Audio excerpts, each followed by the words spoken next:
Bonjour à tous et à toutes, on se retrouve pour une nouvelle vidéo sur le top 5 des meilleurs arcs de Blue Lock.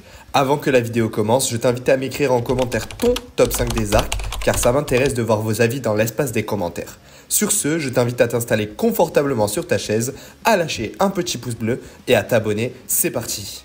En 5e position de ce top, on retrouve l'arc de la 3e sélection. Je le mets en 5e position car j'ai trouvé cet arc beaucoup trop court et aurait pu être bien plus intéressant en étant plus développé. Malgré tout, cet arc est plutôt agréable à regarder et à lire. C'est l'arc où on voit le plus de personnages importants pour la suite et plein de nouveaux personnages. Le format des matchs et des qualifications pour le match contre l'équipe U20 permet beaucoup d'intensité et c'est aussi la première fois qu'on verra un personnage entrer dans le flow, c'est-à-dire Izagi. Donc en résumé, cet arc est un bon arc, juste je trouve que l'auteur n'a pas assez pris de temps pour le développer et l'exploiter à son plein de potentiel. Après, ça ne reste que mon avis. Et en 4e position, on retrouve l'arc de la première sélection.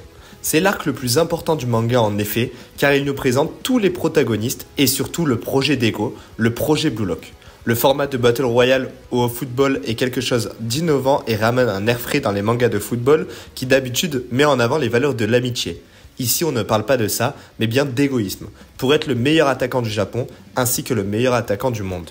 On a eu le droit à des scènes incroyables, comme par exemple le but de Bashira qui solo l'équipe de Nagi, ou encore Baro qui nous est présenté comme le roi du terrain, et enfin Nagi comme le jeune prodige du football et du contrôle du ballon, en ayant commencé le foot il y a seulement 6 mois.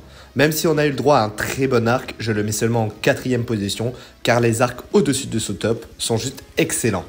Et en 3e position, on a l'arc de la seconde sélection, qui est encore au début du manga, mais qui a un certain charme. Cet arc est important pour le manga car il met dès le début l'opposition entre Rin et Izagi. D'ailleurs, Izagi perdra 2 fois de suite contre lui, donc il apprendra la défaite à travers ce personnage, ce qui lui servira de tremplin pour la suite du manga. On a aussi l'apparition de Shido, qui a surmarqué les esprits en éliminant Kunigami, le héros, d'une manière très violente. Je trouve que le format de jeu de cet arc est plutôt intéressant et bien exploité dans le manga. C'est un format sous forme de montante-descendante avec à chaque fois l'équipe gagnante qui récupère un joueur et passe au niveau suivant jusqu'à arriver à 5 joueurs. Et l'équipe perdante qui descend avec un joueur en moins jusqu'à se retrouver éliminé. Si un joueur devient seul sans équipe, alors il a perdu. Ce qui est d'autant plus intéressant avec cet arc, c'est que Izagi arrive à passer à la 3e sélection en ayant perdu. Il a été repêché par Rin Itoshi, c'est un peu donc une défaite dans la victoire de son point de vue.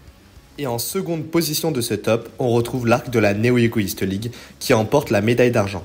En effet, c'est un très bon arc avec des matchs à un niveau exceptionnel, puisque enfin les joueurs du Blue Lock commencent à vraiment rentrer dans le monde professionnel.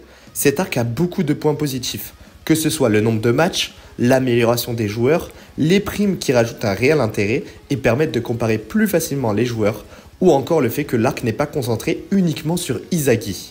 Mais malheureusement, cet arc n'est pas parfait. Je trouve par exemple dommage le fait que l'arc se concentre énormément sur le Bastard München, l'équipe allemande. J'aurais bien aimé voir les matchs complets d'autres équipes, ce qui aurait rendu la Neo Egoist League plus intéressante à mon goût. Il faut dire aussi que cet arc a été super long pour beaucoup de lecteurs, dont moi. Il a pu arriver parfois que les matchs ont un rythme très lent ou un schéma très répétitif, ce qui ennuie les lecteurs. Mais malgré ces 2 points négatifs, la Neo Egoist League reste un excellent arc qui a plu à beaucoup de lecteurs du manga. Et enfin, sans surprise, en première place de ce top, et je pense pour beaucoup de monde c'est le cas, on a l'arc du Japon U20 contre le Blue Lock. Je pense que lors de cet arc, on a vraiment atteint le prime de Blue Lock. Un arc entier sur un seul match qui décide du sort de projet de Hugo, s'il va continuer ou non le projet Blue Lock. On a eu le droit à plein de scènes et de buts épiques, que ce soit la rivalité entre Rin et Sae, l'entrée en scène de Baro dans le match, ou encore le dernier but d'Izagi avec la meilleure célébration du manga. On a eu aussi des retournements de situation, comme par exemple Shido qui rentre sur le terrain du côté de l'équipe U20. Il nous a sorti une retournée presque du milieu de terrain, ainsi que l'apparition de nouveaux personnages comme Oliver Haiku par exemple, qui est toujours actuellement l'un des meilleurs défenseurs tout confondus du manga. Cet arc a vraiment su marquer les esprits et restera pour moi l'un des meilleurs arcs all-time des mangas de football, comme par exemple Inazuma Eleven ou encore Olive Tom. Et voilà l'équipe, cette vidéo est déjà terminée.